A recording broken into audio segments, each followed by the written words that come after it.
Japanese YouTubers. You watch them though? Japanese YouTubers or Gaijin YouTubers Gaijin in Japan. YouTubers. Yeah. Not normally, but I mean, we watched it. We had a good sample. We had three really good. I've been watching a lot of those Japan-related YouTubers since I left Japan. Even when I was in Korea, maybe because maybe I was thinking unconsciously, someday I might have to go back to Japan, move back to Japan, right?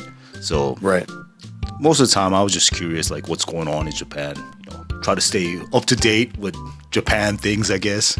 Right. In case I have to move back, I still do, but at the same time. But you know what they call them though? It's not Japan YouTubers. What do they call them? They call them J vloggers. J vloggers. J vloggers. Okay. Yeah. Maybe because back then, you know, we didn't have the term YouTuber, right? Right. And they come and go, but I've been watching so many of them. They don't, you know, a lot of them, they don't even upload anymore. Probably they left Japan. But those are the J vloggers. Nowadays, everybody's a YouTuber. But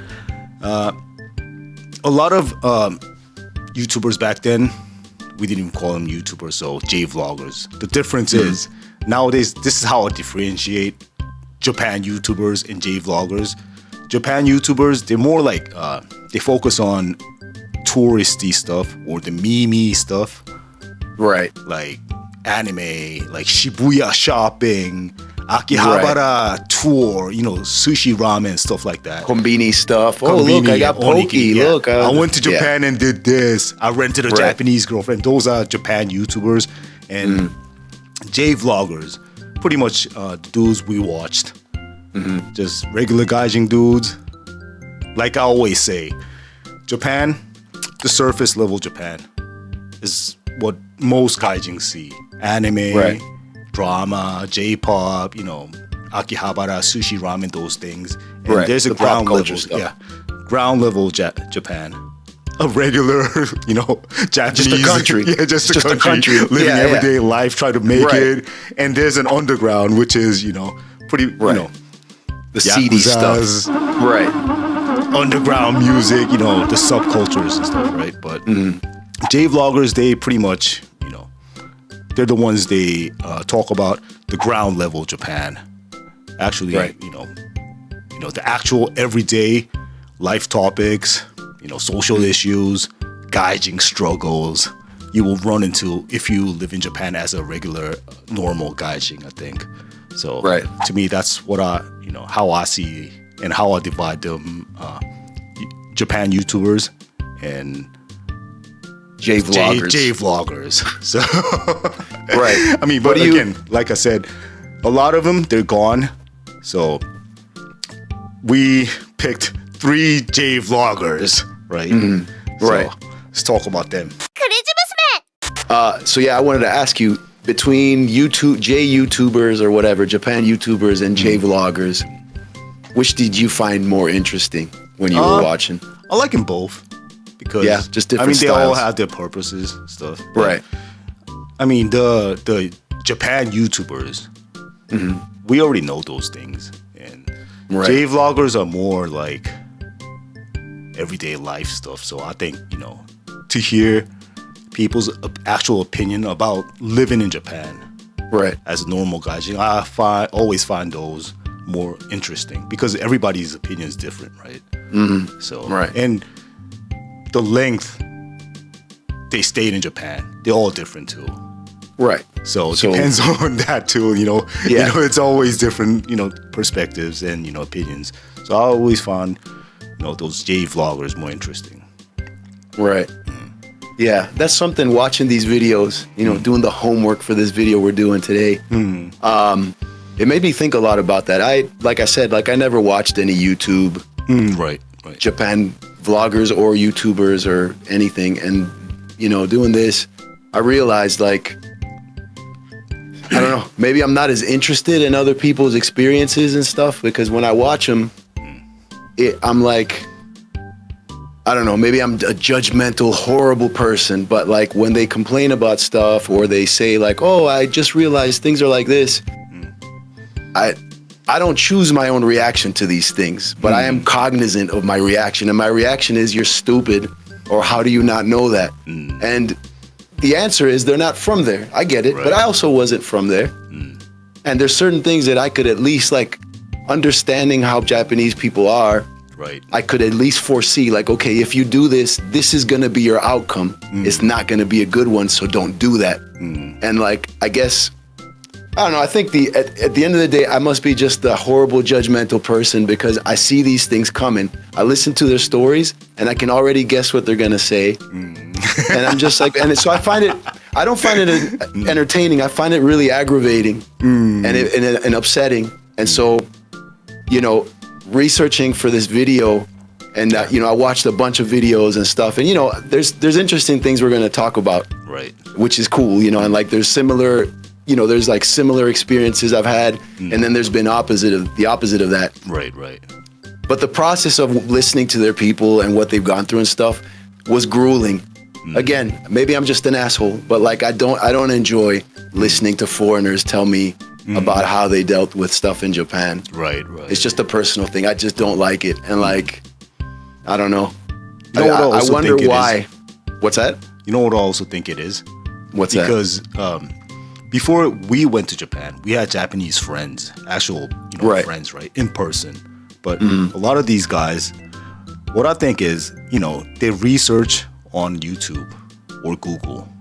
Right. Which is, again, the surface level Japan. They see that and they go to Japan. Then, you know, once they start living in Japan, it's like, oh, none of this is real if you live in the ground level Japan, right? Right. It's like, touristy, you know. Yeah, it's just the surface. It's just the surface. You're just scratching the surface. Yeah. Yeah. And again, like I guess for me, I was very fortunate in a lot of ways. Yeah. Because I did have people my age who were Japanese, who were raised in Japan and had only been in the US a limited amount of years. Right. So they were truly super Japanese in the way they thought and the way they acted. And I was fortunate enough that they, you know, some of them by force because they worked with me. I think otherwise they wouldn't have been around me at all. I don't know. But, you know, that gave me a perspective where I'm like, okay, we work together. So we got to shift together. I know they don't like me because I see how they behave. And that gave me a perspective about how Japanese people behave in that kind of scenario where they got to deal with someone that they otherwise wouldn't even talk to. Right. And back then, this was before internet or social media and everything. Right. So people always come. And I think people, especially how we talk, you remember we talked about Japanese people staying on model even though they're here. I think it was even more back then. Than now. Because again, at the same time, like from Japan, when they come to the States, they watch mad YouTube and America de wa kore yacha dame. You know, those things. Exactly. Right. You know, how we so look it's happening at Japan. on both sides. Yeah. Right. But then, you know, they come here and they do all the weird stuff, like extra, like, haro, man. You know, like, especially the hip hop kids, man. being American, or at being least, an American, you know, right? Their perception of it. So, but then that's not real. That's not genuine, right? So when Japanese people come, they do all the extra American stuff. Right. And they meet, let's say, people like us here. And we look at them and like, oh, Japanese people are like this. And then when they go to Japan, and after watching all the YouTube videos, they're going to do exactly that. But the opposite, the Japanese way. Like the image of Japanese way they saw on YouTube, right? Right. This is an American going to Japan? American going to Japan. Oh, okay. Yeah. Right. So it's like a feedback loop. Right? Yeah. That's like wrong. It's just like, infinite loop. You have Japanese people coming here doing weird stuff. Yeah. You have Westerners seeing that, thinking that's Japanese, and they go back, then they do. Yeah. It's like, dude. So it's like a people chew nightmare, dude. The American way they doing is like, oh, okay. They're Americanized. But when they go back to Japan, not really. Even those guys, you know, acting American, when they go back to Japan, switch back to Japanese mode, like that. But the acting American, to clarify, they're not really acting American. Right. They're this. Okay, we got to be clear about that. What we mean by that is they come here and they believe there's a certain thing, there's a certain way of behaving that's American, but that's their misconception as a Japanese person. Right. They come here and do that. When they do that, they're not being a normal Japanese person here. They're being a Japanese person behaving in the way they believe is American. Exactly. And now you have an American seeing that, and they think this is genuine Japanese behavior, which it is not. So it's like it's a loop of confusion that creates. Yeah, it's that's interesting. I think for sure, at least in my case, I was very lucky that a lot of these things were explained to me beforehand. I was also very inquisitive. I asked all the time. I asked, and again, we'll go into this a lot. These YouTubers that we're going to talk about, the 3 YouTubers we're going to talk about, they not only discuss this type of thing, but also they have different characters, which is right. As soon as you watch their videos, you realize that they're very different people. They behave differently. And so the outcome of that is also different experiences. Right. Although all 3 of them are American. Yeah. But they have very different, and they live in different places of Japan as well.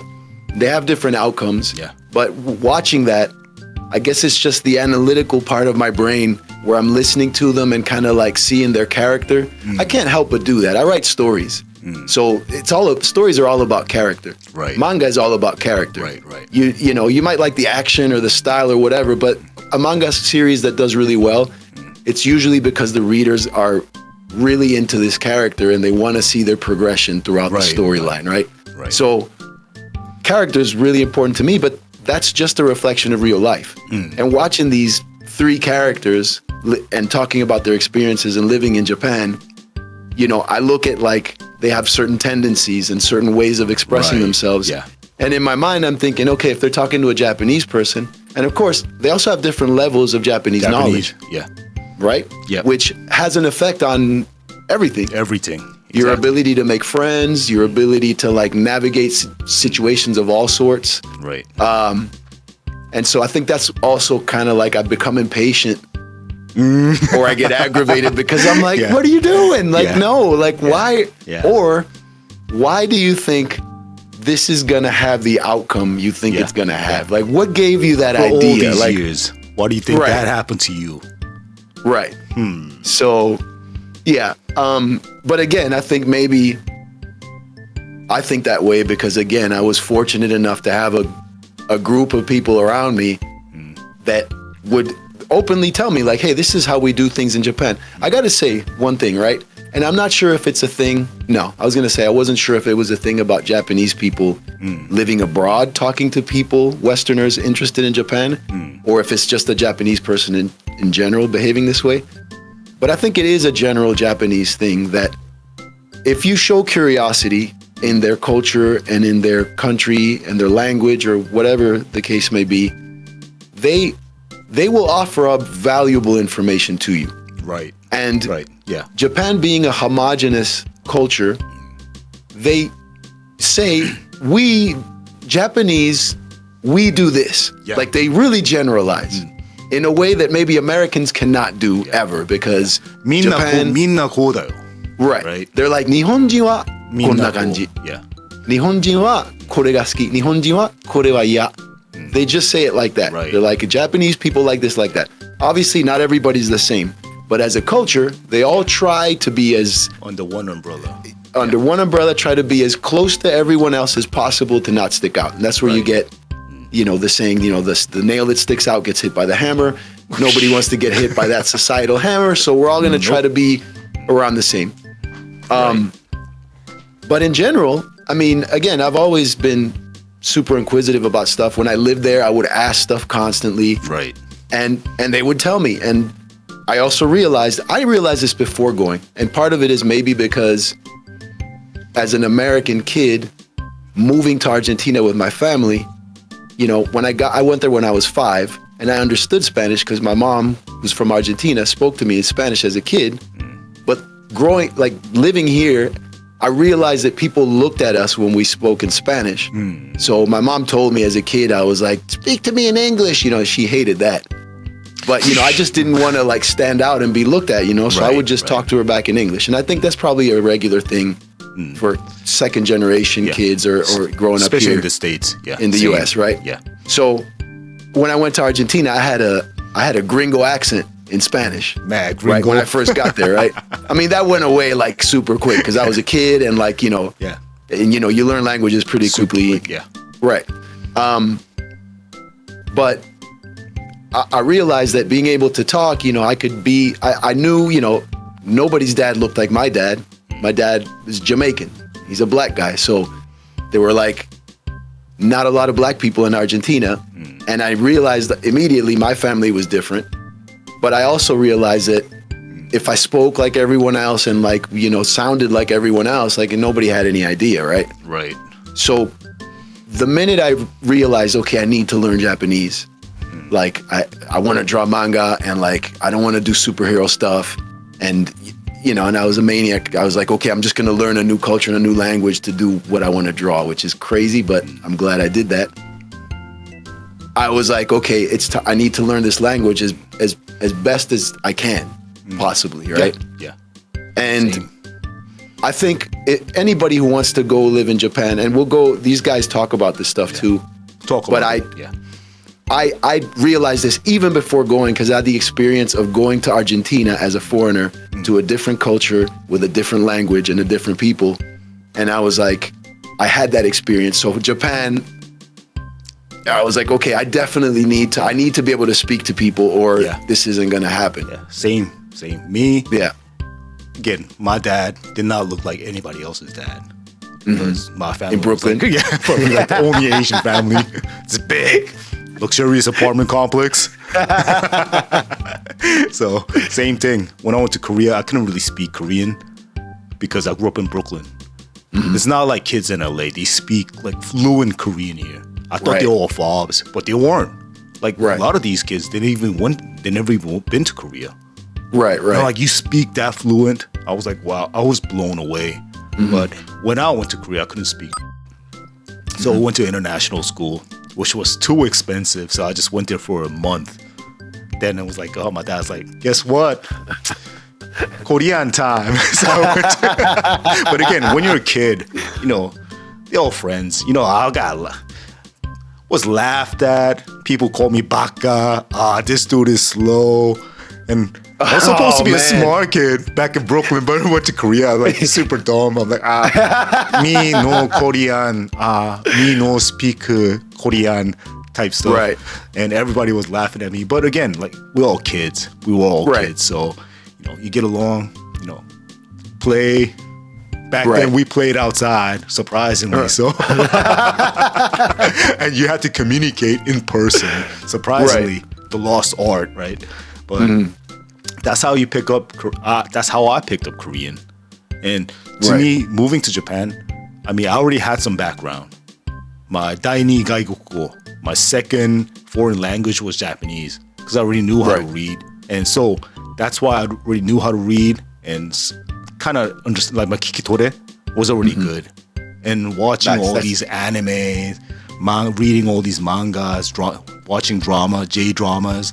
Right. I had a good, I guess, like cultural, like foundation already. Yeah. For sure. Korean culture and Japanese culture pretty similar.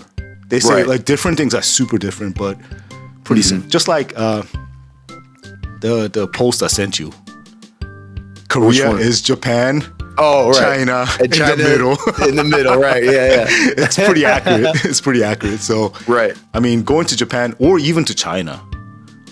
I could like, even going to China, I was like, but Japan and Korea, really similar because of like the colonization and everything. Right. And yeah, like the sentiment itself, I would say Koreans and Japanese closer than Koreans and Chinese. Yeah. Right. So then, but one thing, when I decided to stay in Japan, because I was, already going back and forth, I thought, okay, now I have to perfect my Japanese. Not perfect, but at least, take it up to a fluent level, intermediate level, right? I couldn't just be like, just talking in, I don't know, just words. with no right, just throwing in words here and there and pointing, being like this. Right, yeah. You know, like how Gaijins do. And they say they speak Japanese. No, that's not speaking Japanese. Right. It's just knowing a few Japanese words. Right. And you have that in rotation every day. Ikura desu ka? Namabiru kudasai. Arigato gozaimasu. Right. So it's a good start. Yeah, it's a good start. It's a good start. Of course. It's appreciated, but you can't. It's not a good stop though. But a lot of people stop there. And of course, my Japanese friends, because back then they were having a hard time learning English. I thought it'd be faster for me to learn Japanese than these motherfuckers to learn English, right? So that helped a lot. Like real talk, man. Real talk. Right. Real talk. I had Japanese American friends, and I had like ryugakusei friends. So to talk to both of them, I had to learn Japanese, and I was already in Japan. So But then I always felt like that's the thing about me. Always wanted to be like 007. You go to different countries.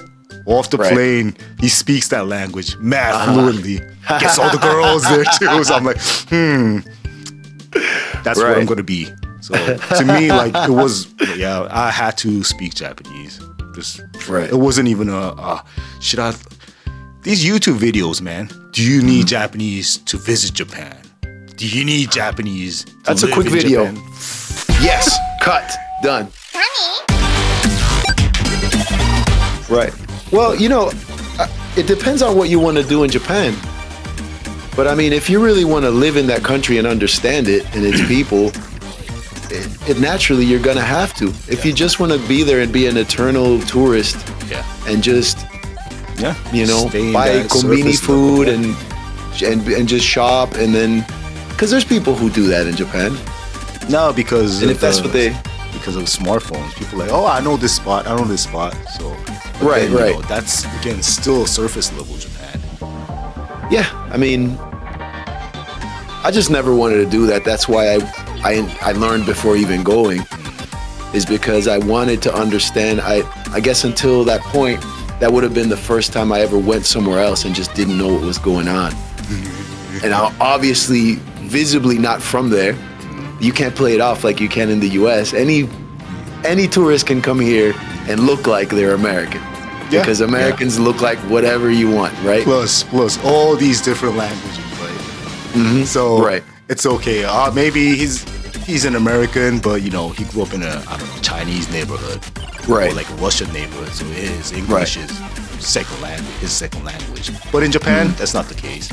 Yeah, everybody speaks Japanese. Everything's on Japanese, so there's no way around it. Yeah, there's no playing it out unless you're DJ 5 Duck with the Asian camouflage, dude. I just have to just keep it quiet. Everything is hype. Just nod. Hype.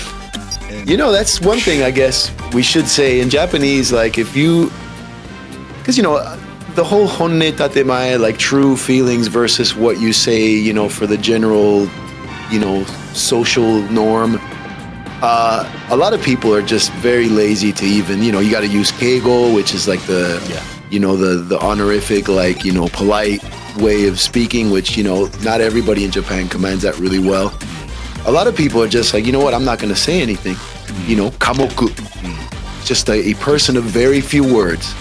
And, like older people are like that in Japan. They just kind of nod and make grunts and noises and like, hey, that's it. But, if you're someone who... man.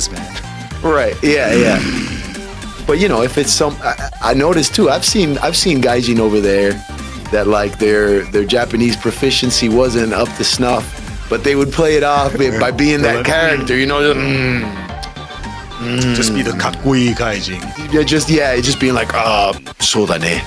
The man, that's it. Few words. You're like, and I've seen it work. I've seen it work with Japanese people. They're like, wow, this guy is so cool, and I understand how he feels. And it's like, do you really? Or it's just that he's not saying anything, and you guys are also not the man with very few quiet. words.